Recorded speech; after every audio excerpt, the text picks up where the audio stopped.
There are plenty of places to visit in our state where you can get a good sense of North Carolina history, but nothing quite like this. Something truly extraordinary has been taking shape here for many months.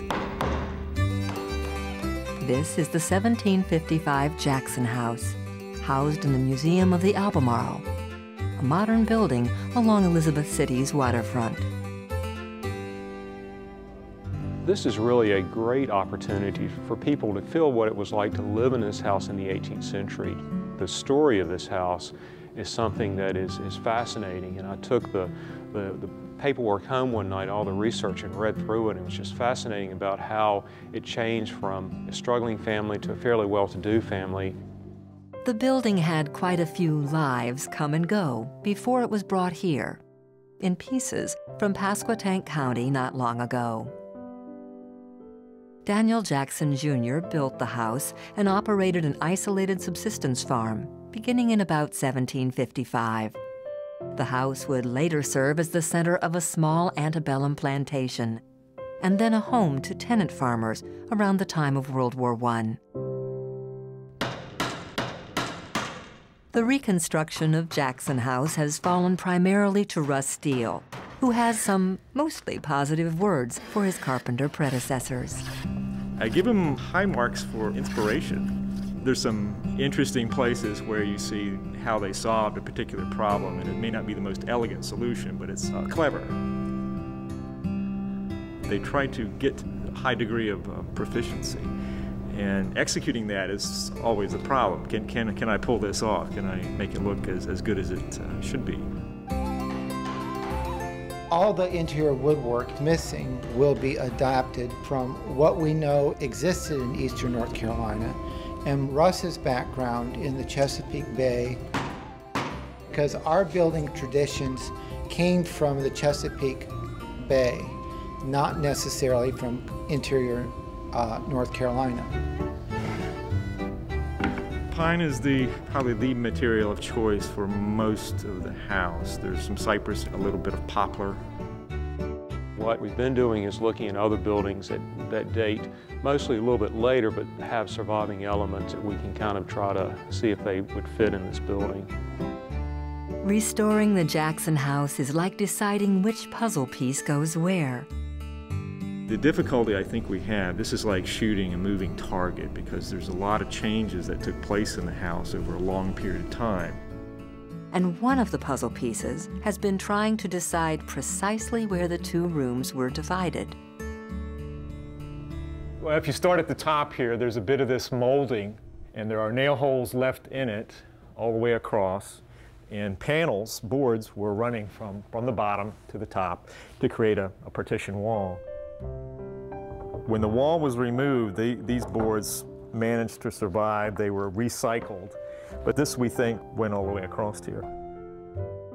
Fewer than 5% of people in pre-revolutionary America lived in so commodious a dwelling. The majority of houses in the 18th century in this region were one-room houses, and this being kind of a two-room plan is really a great representative of a very early surviving house from that period. You know, there was some attempt to jazz it up. This is a piece of crown, just a OG molding. It's a nice treatment to dress up a room and close up gaps that are left at the top of the panel wall. Sometime after the Civil War, we understand that the house was modified, a full second story was added, a new staircase was put in. There was an opening here. This was your stairwell opening, and this is the ghost mark of a stair stringer that started all the way at the bottom. And they cut through this bit of chair molding here, goes up through this window all the way up to the very top. Larger windows were another embellishment, a feature that said modern. But since today's Jackson House is being interpreted as of 1755, authenticity requires restoring the original sized windows. Unfortunately for me, each one of these windows is different. There are no two alike, so you more or less custom make each one.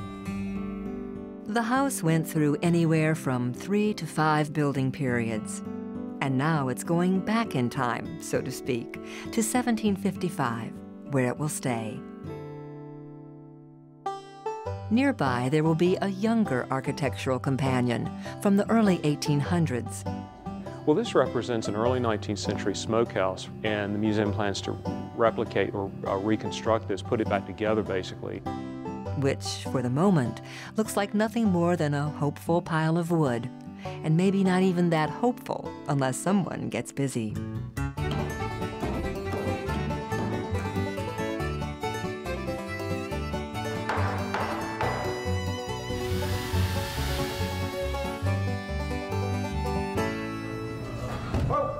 Careful. The restored smokehouse is just one more piece of evidence from a past that was lived one day at a time by people who were more like us than we might imagine, even 250 or so years ago.